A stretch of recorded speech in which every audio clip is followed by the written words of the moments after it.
الله الرحمن الرحيم.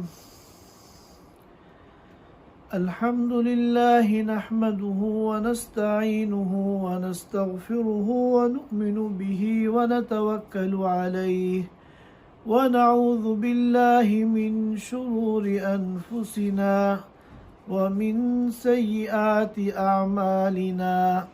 من يهده الله فلا مضل له ومن يضلله فلا هادي له ونشهد أن لا إله إلا الله وحده لا شريك له ونشهد أن سيدنا وحبيبنا ومولانا محمدا عبده ورسوله صلى الله تعالى عليه وعلى آله وأصحابه وبارك وسلم تسليما كثيرا كثيرا. أما بعد فأعوذ بالله من الشيطان الرجيم. بسم الله الرحمن الرحيم. إنا أنزلناه في ليلة القدر وما أدراك ما ليلة القدر. ليلة القدر خير من 1000 شهر. تنزل الملائكة والروح فيها بإذن ربهم من كل أمر. سلام هي حتى مطلع الفجر. وتقول أم المؤمنين عائشة رضي الله عنها كما أخرجه الإمام مسلم في صحيحه: كان النبي صلى الله عليه وسلم يجتهد في العشر الأواخر من رمضان ما لا يجتهد في غيرها. حضرات سامعین کرام، رمضان المبارک کا مہینہ چل رہا ہے اور ہم لوگ اس ماہ مبارک کے عظیم ترین آخری عشرے میں داخل ہو چکے ہیں۔ کل مغرب کی اذان جس وقت ہوئی، رمضان کا آخری عشرہ شروع ہو گیا۔ لہذا یہ ماہ مبارک اور خاص طور پہ اس کا جو یہ آخری عشرہ ہے، یہ اللہ تعالیٰ کی بہت بڑی نعمت ہے اور اللہ تعالیٰ کا ہم سب پر، پوری امت پر بہت بڑا انعام ہے۔ سب سے پہلے ہم کو چاہیے کہ اللہ کی اس نعمت پر، اللہ کے اس انعام پر ہم سب اللہ تعالیٰ کا شکر ادا کریں، کیونکہ نہ جانے کتنے اللہ کے بندے ایسے ہیں جو رمضان کے آنے سے چند دن پہلے تک اس دنیا میں موجود تھے، مگر رمضان آنے سے چند دن پہلے یا چند لمحہ پہلے وہ اس دنیا سے چلے گئے اور رمضان کا مبارک مہینہ ان کو نصیب نہیں ہوا۔ اور کتنے ہی اللہ کے بندے ایسے ہیں کہ جو رمضان کے پہلے عشرے میں بھی موجود تھے، رمضان کے دوسرے عشرے میں بھی موجود تھے، لیکن آخری عشرہ آنے سے پہلے وہ اس دنیا سے چلے گئے۔ تو ان کو رمضان تو نصیب ہوا مگر آخری عشرہ نصیب نہیں ہوا۔ لہذا ہم سب اللہ تعالیٰ کا شکر ادا کریں کہ اللہ تعالیٰ نے یہ ماہ مبارک ہمیں عطا فرمایا، اور اس کا جو آخری عشرہ ہے، جو پورے مہینے کا عطر ہے، پورے مہینے کا نچوڑ ہے، پورے مہینے کا خلاصہ ہے، اللہ نے اپنے کرم سے ہمیں وہ بھی عطا فرمایا۔ رمضان کتنی بڑی نعمت ہے، اس کا اندازہ ہم اس بات سے لگا سکتے ہیں کہ رمضان آنے سے 2 مہینہ قبل جب رجب کا چاند نظر آتا تھا تو اللہ کے رسول صلی اللہ علیہ وسلم دعا شروع کر دیتے تھے، اللہم بارک لنا فی رجب و شعبان وبلغنا رمضان، اے اللہ رمضان تک ہمیں پہنچا دے، رمضان ہمیں عطا فرما دے۔ اور سلف صالحین رمضان کے مہینے میں اور خاص طور پہ رمضان کے آخری ایام میں بہت کثرت سے ایک دعا مانگتے تھے، اور ہمارے حرمین کے جو ائمہ کرام ہیں وہ بھی اپنی دعاؤں میں یہ دعا ضرور مانگتے ہیں، اللہم اعد لنا رمضان اعواما عدیدہ وازمنۃ مدیدہ، اے اللہ ہماری زندگی میں یہ ماہ مبارک بار بار عطا فرما، متعدد سالوں میں ہمیں یہ رمضان عطا فرما۔ تو اللہ کی اتنی بڑی نعمت ہے جو اللہ نے ہمیں عطا فرمائی، لہذا ہم سب سے پہلے اللہ تعالیٰ کا شکر ادا کریں۔ جب تک ہم شکر ادا نہیں کریں گے ہم اس نعمت کی قدر نہیں کر پائیں گے۔ یہ بات میں آپ کے سامنے عرض کر چکا ہوں کہ اللہ تعالیٰ نے یہ رمضان ہمیں کیوں دیا اور یہ آخر عشرہ کیوں دیا، اور آخر عشرے میں جو ایک رات ہے جو انتہائی عظمتوں والی رات ہے جس کو لیلۃ القدر کہتے ہیں اور ہم اردو میں شب قدر کہتے ہیں، اللہ پاک نے یہ مبارک ساعات اور لمحات اور ایام ہمیں کیوں عطا فرمائے؟ اصل میں یہ سوال ایک مرتبہ صحابہ کرام نے اللہ کے رسول صلی اللہ علیہ وسلم کے سامنے اٹھایا تھا۔ بات یہ ہے کہ اللہ تعالیٰ نے اس امت کو ساری امتوں پر فوقیت عطا فرمائی ہے۔ یہ جو امت محمدیہ ہے ساری امتوں سے افضل ہے، کنتم خیر امت اخرجت للناس، اللہ تعالیٰ نے قرآن کریم میں بیان فرمایا ہے۔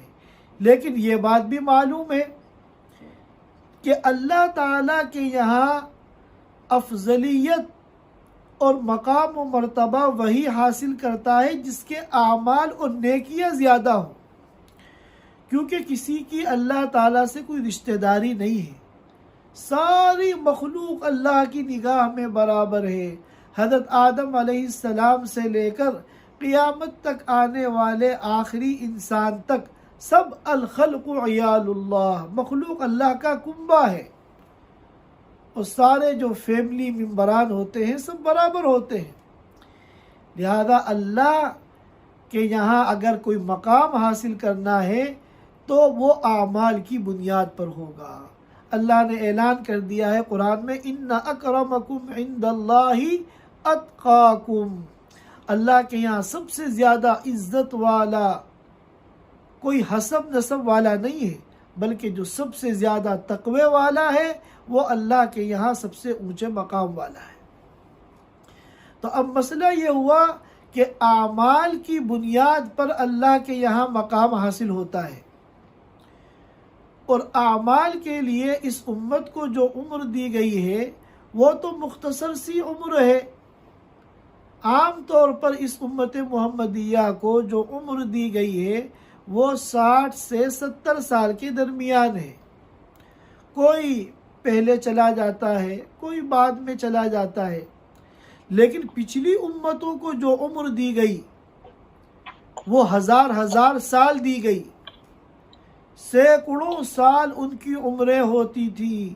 حضرت نوح علیہ السلام کے بارے میں قرآن میں آتا ہے، فَلَبِثَ فِيهِمْ أَلْفَ سَنَةٍ إِلَّا 50 عَامًا، کہ اپنی قوم میں 50 کم 1000 سال رہے، یعنی 950 سال حضرت نوح علیہ السلام اپنی قوم کے درمیان رہے۔ تو اتنی لمبی عمر ہوتی تھی، تو ظاہر ہے کہ جب اللہ کے یہاں تقرب حاصل ہوتا ہے اعمال کی کثرت کی بنیاد پر، تو 1000 سال میں جتنے اعمال اور عبادتیں اور نیکیاں ہو سکتی ہیں، ظاہر ہے کہ وہ 60-70 سال کی عمر میں نہیں ہو سکتی۔ تو یہ سوال ایک مرتبہ صحابہ کرام نے بھی اللہ کے رسول کے سامنے اٹھایا۔ تو اس مسئلے کو حل کرنے کے لیے کہ میری امت کس طرح اس مختصر زندگی میں ایسے اعمال کر لے کہ ہزاروں سال کی عمر والی جو امتیں ہیں ان سے آگے نکل جائے، اللہ تعالیٰ نے اس کے لیے 2 نظام قائم فرمائے۔ ایک نظام تو قائم فرمایا دعوت و تبلیغ کا، امر بالمعروف اور نہی عن المنکر کا۔ پچھلی امتوں پر دعوت کی ذمہ داری نہیں تھی۔ یہ دعوت کی جو ذمہ داری ہے، دین کی طرف بلانا، نیکی کا حکم دینا، برائی سے روکنا، یہ اس امت کی خصوصیت ہے، کیونکہ یہ کام پہلے انبیاء کا تھا، اور انبیاء کا سلسلہ نبی پاک صلی اللہ علیہ وسلم پر ختم ہو چکا ہے، لہذا اب یہ ذمہ داری اس امت کو دے دی گئی ہے۔ اور یہ جو دعوت کا کام ہے، یہ کم سے کم وقت میں زیادہ سے زیادہ نیکیاں حاصل کرنے کا ذریعہ ہے۔ یہ ایسا کام ہے کہ انسان کا جو ہے نیکیوں کا میٹر چالو ہو جاتا ہے، انسان کی اپنی زندگی ختم ہو جاتی ہے اور اس کے اعمال کا اور نیک کاموں کا سلسلہ بند ہو جاتا ہے، لیکن چونکہ میٹر چالو ہے، اس کی نیکیوں کا میٹر جو ہے وہ چلتا رہتا ہے، ریڈنگ چلتی رہتی ہے اور آگے بڑھتی رہتی ہے، حالانکہ وہ اس دنیا سے جا چکا ہے۔ میں آپ کو اس کی ایک مثال دے کر سمجھاؤں۔ میرا مقصود قصے کو بیان کرنا نہیں ہے، ایک بات کو سمجھانا ہے۔ میں نے خود چونکہ سنا ہے یہ قصہ اپنے کانوں سے، اس لیے میں صرف اس مضمون کو سمجھانے کے لیے یہ ایک واقعہ بیان کرتا ہوں۔ کراچی کی ایک جماعت آئی تھی، انہوں نے اپنا واقعہ بتایا کہ ہمارے ایک ساتھی ٹریفک میں رکے ہوئے تھے، جو ہے کیا کہتے ہیں، سگنل کھلا ہوا نہیں تھا، تو انہوں نے اپنی گاڑی کا شیشہ نیچے کیا اور برابر میں جو دوسری گاڑی تھی اس کو متوجہ کر کے بس ایک جملہ کہہ دیا۔ یہ کہا کہ فلاں مسجد میں فلاں دن بیان ہوتا ہے، آپ سے اس میں شرکت کی درخواست ہے۔ اتنی دیر میں اشارہ کھل گیا اور گاڑیاں چل دی۔ اب یہ جو شخص تھا جس سے انہوں نے کہا، یہ ایسا آدمی تھا جس کی زندگی میں دین کا کوئی اثر نہیں تھا، خالص دنیا دار آدمی تھا، لیکن وہ جملہ جو ہے اس کے دل و دماغ پہ چھا گیا۔ وہ سوچنے لگا کہ لوگ تو سڑکوں پہ، اشاروں پہ، چوراہوں پہ دنیا کی چیزوں کے راستے بتاتے ہیں، یہ تو مسجد کا راستہ بتا رہا ہے اور بغیر پوچھے بتا رہا ہے، آخر یہ کیا چیز ہے؟ چنانچہ یہ بات اس کے دل و دماغ میں اتنی زیادہ گھومی کہ اس نے سوچا کہ میں جا کے دیکھوں گا کہ اس مسجد میں اس دن کیا ہوتا ہے۔ چنانچہ وہ جو ہے شب جمعہ والے دن وہاں پہنچ گئے، مرکز میں پہنچ گئے، وہاں بیان ہو رہا تھا، یہ وہاں بیان میں بیٹھ گئے۔ ان کو وہاں کا ماحول اچھا لگا اور بیان جو سنا اس میں کچھ باتیں ان کو بہت پسند آئیں، آ گئے۔ کچھ دنوں بعد پھر دل میں خیال پیدا ہوا کہ میں وہاں گیا تھا، مجھے وہاں اچھا لگا تھا، آج پھر جاتا ہوں۔ اسی طرح انہوں نے وہاں ہر ہفتے واری اجتماع میں جانا شروع کر دیا۔ نتیجہ یہ ہوا کہ ایک دن تشکیل کے دوران انہوں نے اپنا نام لکھوا دیا چلے کے لیے۔ چنانچہ وہ چلے میں نکل گئے اور چلہ پورا نہیں ہوا کہ انہوں نے ارادہ کر لیا 4 مہینے کا، 4 مہینے پورے لگا لیے۔ 4 مہینے لگا کہ جب وہ واپس آئے تو ان کی پوری زندگی بدل گئی۔ ماشاءاللہ چہرے پہ داڑھی آ گئی، سر پہ امامہ آ گیا اور نمازوں کی پابندی اور جو کچھ انہوں نے دین اللہ کے راستے میں سیکھا، اس پر عمل کرنے کا جذبہ پیدا ہو گیا۔ تو اب یہ معمول کے مطابق اعمال کرنے لگے اور ہر ہفتے مرکز کی مسجد میں بیان سننے کے لیے آنے لگے۔ تو یہ ہمیشہ اس آدمی کو تلاش کرتے تھے جنہوں نے ٹریفک میں ان سے کہا تھا۔ ایک دن ان کو وہ نظر آ گئے، تو انہوں نے ان سے ملاقات کی، کہ پوچھا کہ آپ نے مجھے پہچانا؟ تو اب ظاہر ہے کہ وہ کیسے پہچانتے، اس وقت تو داڑھی وغیرہ نہیں تھی۔ تو پھر انہوں نے یاد دلایا کہ فلاں دن آپ نے فلاں ٹریفک میں فلاں جگہ مجھے سگنل پہ آپ نے جو ہے شیشہ نیچے کر کے مجھے یہاں آنے کے لیے کہا تھا، میں وہی شخص ہوں۔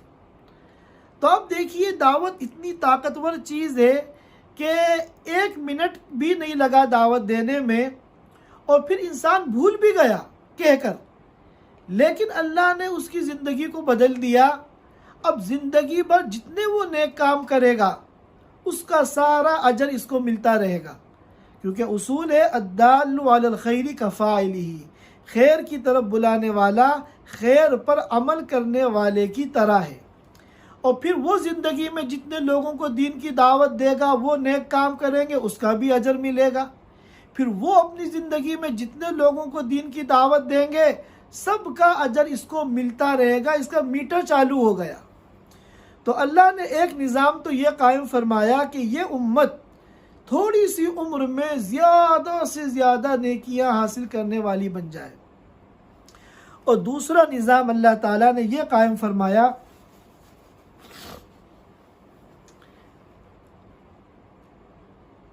کہ اللہ تعالیٰ نے بعض ایسے مبارک ایام اور بعض ایسی مبارک گھڑیاں اس امت کو عطا فرمائی کہ جن میں اعمال کی ویلیو کو، قدر و قیمت کو بڑھا دیا، تاکہ کم سے کم وقت میں میری امت کم سے کم عمر میں زیادہ سے زیادہ نیکیاں حاصل کرنے والی بن جائے، اور پھر ساری امتوں پر سبقت لے جائے۔ اسی سلسلے کی جو کڑی ہے وہ یہ رمضان المبارک کا مہینہ ہے، اور یہ اخیر عشرہ ہے، اور یہ شب قدر ہے۔ لیکن اللہ تعالیٰ کو چونکہ معلوم تھا کہ میرے بندے پورے سال دنیا کے کاموں میں لگے رہیں گے، اور جیسا تعلق مجھ سے بنانا چاہیے ایسا نہیں بنائیں گے، حالانکہ بندوں کو تو صرف بندگی کے لیے پیدا کیا گیا ہے۔ دنیا میں ہمارے آنے کا جو مقصد ہے صرف اور صرف اللہ کی بندگی، وَمَا خَلَقْتُ الْجِنَّ وَالْإِنسَ إِلَّا لِيَعْبُدُونِ، کہ 24 گھنٹے کی ہماری زندگی اللہ کی مرضی کے مطابق ہو، یہ نام ہے بندگی کا، یہ مفہوم ہے عبادت کا۔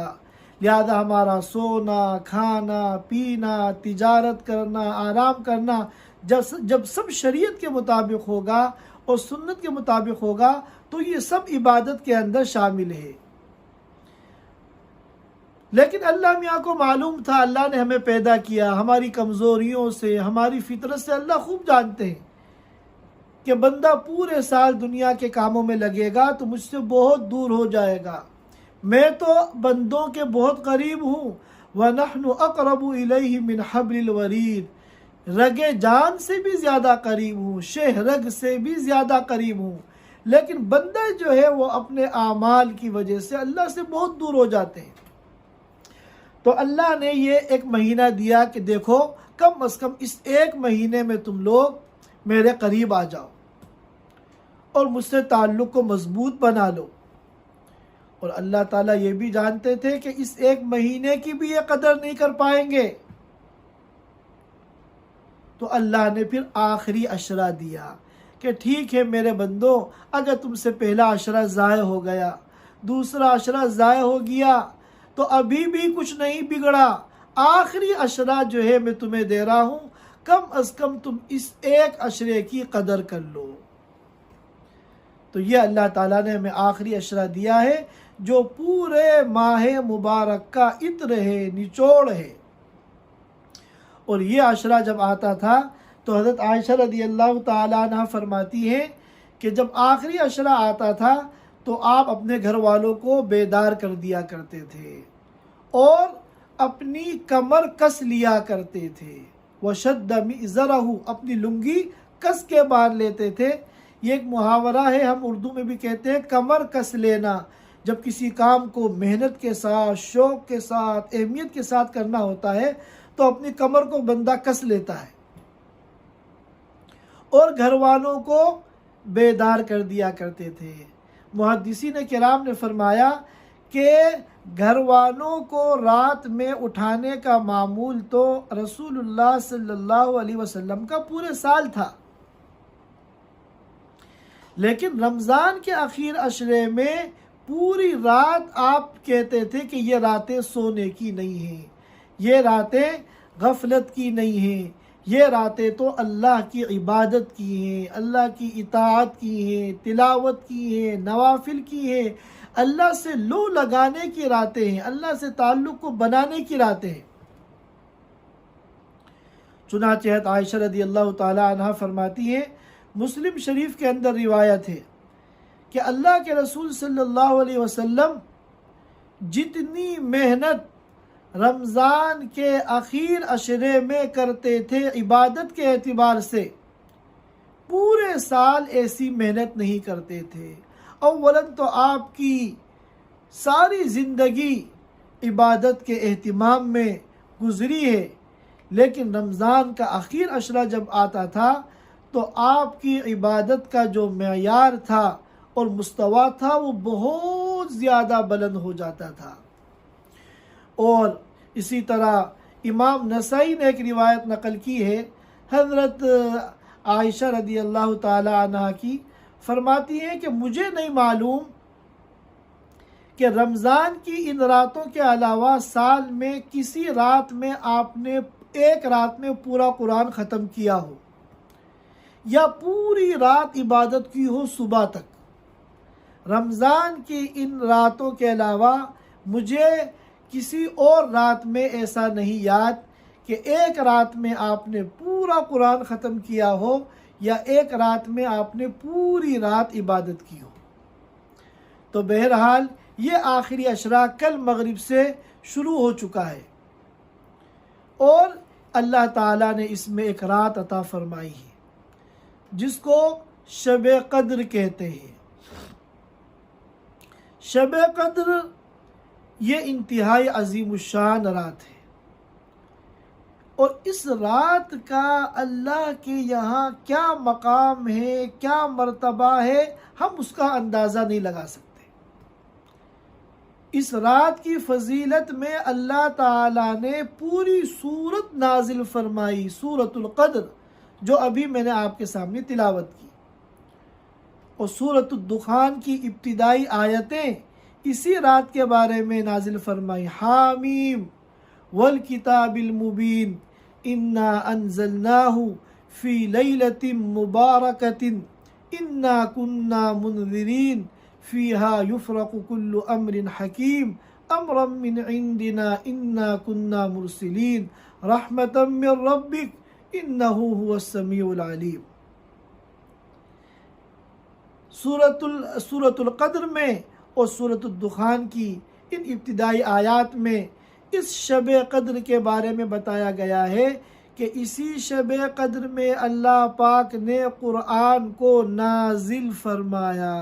چنانچہ عبداللہ ابن عباس رضی اللہ تعالیٰ عنہ فرماتے ہیں کہ لوح محفوظ سے آسمان دنیا میں قرآن جو نازل ہوا وہ اسی شب قدر میں نازل ہوا، پھر تھوڑا تھوڑا کر کے حسب موقع، حسب شان نزول آپ صلی اللہ علیہ وسلم پر پورے 23 سالہ دور نبوت میں نازل ہوتا رہا، لیکن لوح محفوظ سے آسمان دنیا میں ایک ساتھ پورا قرآن جو نازل ہوا ہے وہ شب قدر میں نازل ہوا ہے۔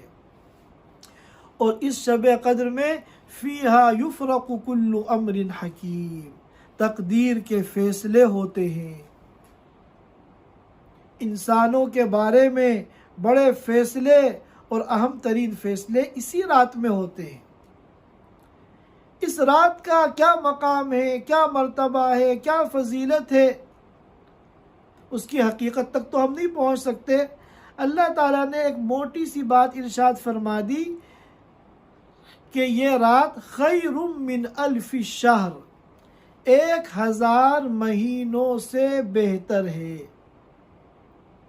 خیر من الف شہر، اب 1000 مہینوں کا اگر ہم اندازہ لگائیں تو 87 سال بنتے ہیں، 87 ایئرس۔ تو اب آپ اندازہ لگائیے کہ ایک بندہ 87 سال اللہ کی عبادت کرتا ہے اور دن رات کرتا ہے، 24 گھنٹہ کرتا ہے، اور ایک بندہ صرف ایک رات میں شب قدر میں عبادت کرتا ہے، تو اس کی عبادت کا ثواب 87 سال کی عبادت کے ثواب سے زیادہ ہے، برابر نہیں، زیادہ۔ کیونکہ یہ نہیں فرمایا کہ شب قدر 1000 مہینوں کے برابر ہے، بلکہ فرمایا خیر من الف شہر، 1000 مہینوں سے بہتر ہے۔ خیرون کا لفظ استعمال فرمایا۔ خیرون جو ہے معمولی سے فرق کے لیے، جہاں 19-20 کا فرق ہو اس کے لیے خیرون استعمال نہیں ہوتا۔ خیرون استعمال ہوتا ہے جب بہت بڑا فرق ہو، تب کہا جاتا ہے ھذا خیر من ذالک، معمولی فرق کے لیے نہیں بیان کیا جاتا۔ اب 87 سال کی عبادت کا جو ثواب ہے اس سے کتنا زیادہ اس ایک رات کی عبادت کا ثواب ہے، یہ اللہ ہی جانتے ہیں۔ لہذا یہ رات ایسی ہے کہ اگر کسی نے اس ایک رات میں اللہ کی عبادت کر لی تو 1000 مہینوں یعنی 87 سالوں کی عبادت کے ثواب سے زیادہ اجر و ثواب اور نیکیوں کا یہ مستحق ہوگا۔ اللہ کے رسول صلی اللہ علیہ وسلم کو شب قدر کے بارے میں اللہ کی طرف سے بتا دیا گیا تھا کہ یہ کون سی رات ہے، چنانچہ آپ امت کو بتانے کے لیے نکلے۔ روایتوں میں آتا ہے کہ راستے میں 2 آدمی جھگڑ رہے تھے، ان کے جھگڑے کی وجہ سے اللہ کے رسول جب صحابہ کرام کے پاس پہنچے تو آپ نے فرمایا کہ مجھے تو شب قدر کے بارے میں متعین طور پر بتا دیا گیا تھا اور میں تم کو بتانے کے لیے آ رہا تھا، مگر راستے میں 2 آدمیوں کی جھگڑے کی وجہ سے وہ تعین میرے ذہن سے نکل گئی۔ یہ یہاں معلوم ہوا کہ 2 ایمان والوں کے درمیان جب جھگڑا ہوتا ہے تو اس کی نحوست کتنی زیادہ ہوتی ہے کہ شب قدر کی تعین اٹھا لی گئی۔ فرمایا لہذا اب اس کو آخر عشرے کی طاق راتوں میں تلاش کرو۔ طاق راتیں کیا ہے؟ ایک تو 21ویں شب جو آج رات گزر گئی، نمبر 2 23ویں شب، پھر 25ویں شب، 27ویں شب اور 29ویں شب، یہ 5 راتیں ہیں اخیر عشرے کی جو طاق راتیں ہیں، ان میں تلاش کرنے کا پھر اللہ کے رسول صلی اللہ علیہ وسلم نے حکم دیا۔ اور اس میں جو ہے بڑی مصلحت ہے کہ شب قدر پہلے بتا دی گئی پھر بھلا دی گئی۔ کیوں بھلائی گئی؟ اس کے اندر اللہ کی بڑی مصلحت ہے۔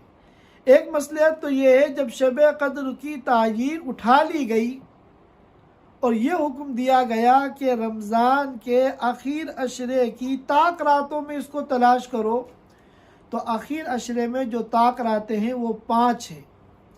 تو ایک فائدہ تو یہ ہوا کہ لوگ اگر معلوم ہو جاتا کہ شب قدر فلاں رات ہے تو صرف اس ایک رات میں عبادت کرتے، اس ایک رات میں عبادت کا اہتمام کرتے اور باقی راتوں کو نظر انداز کر دیتے۔ اب یہاں فائدہ یہ ہے کہ شب قدر کی تلاش میں 5 راتوں کو کم از کم عبادت سے آباد کریں گے۔ اور دوسری حکمت یہ ہے کہ اس میں بھی امت کے ساتھ بھلائی ہے، امت کے ساتھ خیرخواہی ہے۔ کیوں؟ اس لیے کہ اگر اخیر شب قدر متعین طور پر بتا دی جاتی تو یہ اللہ کا اتنا بڑا انعام ہوتا، اللہ کی اتنی بڑی نعمت ہوتی کہ اب اگر کوئی اس کی ناقدری کرتا تو اللہ کا عذاب آ جاتا۔ اور اللہ کو پتہ تھا کہ میرے بندوں میں ایسے بھی ہوں گے جو یہ جاننے کے باوجود کہ آج شب قدر ہے وہ جھوٹ بولیں گے، چوری کریں گے، زنا کریں گے، غیبت کریں گے، اور نہ جانے کیسے کیسے شراب پیئیں گے اور گناہوں کے کام کریں گے۔ اور ایسا اگر ہوتا تو پھر یہ امت عذاب کی مستحق بن جاتی، کیونکہ جب بنو اسرائیل نے کہا تھا موسیٰ علیہ السلام سے کہ آپ دعا کیجئے ربنا انزل علینا مائدۃ من السماء، کہ آسمان سے ہمارے لیے دسترخوان اتر جائے اور اس پہ ساری کھانے پینے کی نعمتیں ہوں، تو موسیٰ علیہ السلام نے کہا تھا دیکھ لو دعا تو میں کر دوں گا اور آسمان سے من و سلوہ آ بھی جائے گا، لیکن اس کے باوجود اس کے بعد اگر تم نے بات کو نہ مانا اور اللہ کی اس نعمت کی ناقدری کی تو پھر اللہ کے عذاب سے کوئی تمہیں بچا نہیں پائے گا۔ چنانچہ دعا مانگی گئی، آسمان سے دسترخوان اتر آیا، اس کے باوجود ان کی قوم کی ایک بڑی تعداد ایسی تھی جنہوں نے بات نہیں مانی، چنانچہ اللہ کا عذاب آیا، ان کے چہرے خنزیر اور سوروں کی طرح بنا دیے گئے۔ تو عین ممکن ہے اگر شب قدر اس امت کو متعین طور پر بتا دی جاتی اور پھر بہت سے لوگ اس رات میں بھی گناہ کے کام کرتے تو اللہ کا جلال اور اللہ کا غضب جوش میں آ جاتا اور یہ امت جو ہے وہ اللہ کے عذاب کے اندر مبتلا ہو جاتی ہے۔ لہذا اللہ کے ہر کام کے اندر حکمت ہے، مصلحت ہے۔ اگر شب قدر ہمیں متعین طور پر نہیں بتائی گئی تو اس میں بھی ہماری ہی خیر خواہی ہے اور اس میں ہمارا ہی فائدہ ہے۔ سلف صالحین اس رات کا بڑا اہتمام کرتے تھے، رات کو شروع ہی میں ان راتوں میں غسل کرتے تھے۔ بعض سلف صالحین کے بارے میں منقول ہے کہ وہ نہاتے تھے، صاف ستھرے کپڑے پہنتے تھے اور عطر اور خوشبو لگاتے تھے۔ کیوں؟ اس لیے کہ قرآن کہتا ہے تنزل الملائکۃ والروح فیہا، اس رات میں رحمت کے فرشتے اترتے ہیں، جبریل امین اترتے ہیں۔ تو اب اگر ہمارے جسم میں سے بدبو آئے گی تو ان فرشتوں کو تکلیف ہوگی۔ یہی تو وجہ ہے کہ آپ صلی اللہ علیہ وسلم نے فرمایا تھا کہ پیاز کھا کر اور لہسن کھا کر مسجد میں مت جاؤ، کیونکہ پیاز کی بو اور لہسن کی بو سے فرشتوں کو تکلیف ہوتی ہے۔ وَإِنَّ الْمَلَائِكَةَ تَتَأَذَّى مِمَّا يَتَأَذَّى بِهِ بَنُو آدم، جن چیزوں سے بدبو اور اسمیل وغیرہ سے انسانوں کو تکلیف ہوتی ہے، اللہ کے رسول فرماتے ہیں ان چیزوں سے فرشتوں کو بھی تکلیف ہوتی ہے۔ لہذا اس رات کا اہتمام کرنا چاہیے اور پھر پوری رات جتنا اللہ توفیق دے عبادت کا اہتمام کرنا چاہیے، زیادہ سے زیادہ نوافل کا اہتمام ہو، تلاوت کا اہتمام ہو اور ذکر کا، تسبیحات کا اہتمام ہو، اور خوب اللہ تعالیٰ سے رو رو کر مانگیں، دعاؤں کا اہتمام کریں۔ میں نے بتایا تھا کہ سب سے زیادہ بندگی کا اظہار جو ہوتا ہے وہ دعاؤں میں ہوتا ہے۔ دعا میں جس وقت بندہ گڑ گڑاتا ہے اور اللہ تعالیٰ کے سامنے روتا ہے، اس میں جو عاجزی، مسکنت، غلامی اور بندگی کا اظہار ہے وہ دوسری عبادتوں میں نہیں ہے۔ یہی وجہ ہے کہ سفیان ثوری رحمۃ اللہ علیہ فرماتے ہیں کہ نوافل کی کثرت سے زیادہ مجھے دعاؤں کی کثرت اس موقع پر اچھی لگتی ہے، میں چاہتا ہوں زیادہ سے زیادہ دعا کروں۔ تو خوب دعاؤں کا اہتمام کریں۔ اور ایک شب قدر کی مخصوص دعا ہے، حضرت عائشہ رضی اللہ تعالی عنہا نے پوچھا تھا اللہ کے رسول صلی اللہ علیہ وسلم سے کہ اگر مجھے شب قدر مل جائے تو میں اس میں کیا دعا مانگوں؟ تو آپ صلی اللہ علیہ وسلم نے فرمایا تھا اللہم انکا عفو کریم تحب العفو فاعف عنی. یہ اس موقع کی مخصوص دعا ہے جو اللہ کے رسول صلی اللہ علیہ وسلم نے ام المومنین حضرت عائشہ رضی اللہ تعالی عنہ کو بتائی تھی. میں انشاءاللہ یہ دعا بھائی صدیق کو بھیج دوں گا، وہ اس کو انشاءاللہ شیئر کر دیں گے. تو اب یہ جو ہمارا آخر عشرہ شروع ہوا ہے اور اس کی خاص طور پہ جو طاق راتیں ہیں، یہاں میں غلط فہمی دور کر دوں. حقیقت یہ ہے کہ یقینی طور پر ہمیں نہیں معلوم شب قدر کون سی رات ہے. پہلے بتا دی گئی تھی، پھر وہ اللہ کے رسول کو بھلا دیا گیا. لیکن ہمارے بہت سے ساتھی ایسے ہیں جو 27ویں شب کو شب قدر سمجھتے ہیں یقینی طور پر. دیکھیے اس بات کا میں انکار نہیں کرتا کہ سب سے زیادہ احتمال شب قدر کا 27ویں شب ہے، لیکن یقین نہیں ہے. یقین کے ساتھ تو جب اللہ کے رسول کو نہیں معلوم کون سی شب ہے تو ہم کون ہوتے ہیں یقین کے ساتھ کہنے والے کہ 27ویں شب ہی شب قدر ہے. باقاعدہ 27ویں شب کو شب قدر ہی کہا جاتا ہے. اللہ کے رسول کی جو تعلیمات ہیں وہ تو یہ ہے کہ رمضان کے اخیر عشرے کی طاق راتوں میں تلاش کرو. لہذا شب قدر 21ویں شب بھی ہو سکتی ہے، 23ویں شب بھی ہو سکتی ہے، 25ویں بھی ہو سکتی ہے، 27ویں بھی ہو سکتی ہے اور 29ویں شب بھی ہو سکتی ہے. لہذا ہم سب کو چاہیے کہ ہم اس اخیر عشرے کے ملنے پر سب سے پہلے اللہ کا شکر ادا کریں اور جتنا زیادہ سے زیادہ ہو سکے دنیا کے کاموں سے، ضروریات سے، مصروفیات سے اپنے کو فارغ کر کے اللہ کی عبادت کے لیے اپنے کو خالص کریں. ہوتا کیا ہے اللہ تعالیٰ معاف فرمائے، ہمارا یہ اخیر عشرہ جس کا ایک ایک منٹ انتہائی قیمتی ہے اور اس عشرے کی مبارک راتیں جس میں اللہ کی رحمت برس رہی ہے، رحمت کی گھٹائیں جھوم جھوم کر برس رہی ہیں بندوں کے اوپر اور بندوں کی مغفرت کے بہانے تلاش کیے جا رہے ہیں. بہانے سے بندوں کی مغفرت ہو رہی ہے. اللہ کی رحمتیں ہماری طرف متوجہ ہیں مگر ہم لوگ موبائل کی طرف متوجہ ہیں. یہ ہمارے لیے بڑی محرومی کی بات ہے. اور ایک بڑا المیہ یہ ہے کہ ان مبارک راتوں میں عید کی تیاری کے نام پر ہمارا ایک بڑا وقت بازاروں میں ضائع ہو جاتا ہے.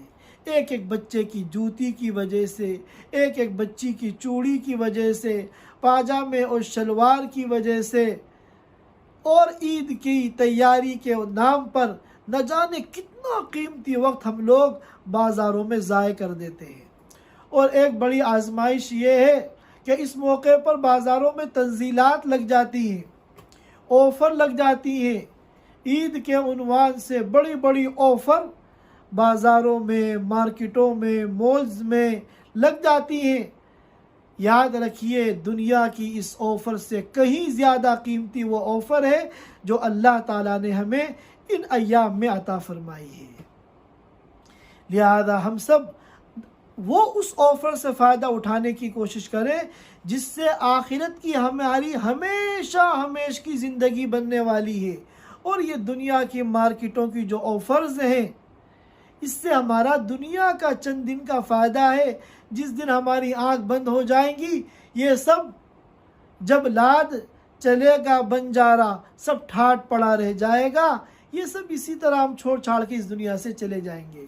اور اللہ نے جو ہمیں آفر دی ہیں وہ آخرت کی ہمیشہ کی زندگی میں کام آنے والی ہے. لہذا ہم عزم کریں، نیت کریں، ارادہ کریں اور اللہ سے مانگیں توفیق کہ اللہ اس عشرے کی قدردانی کی توفیق ہمیں عطا فرما اور شب قدر کو وصول کرنے کی توفیق عطا فرما. اور اے اللہ ہمیں محروم نہ فرما.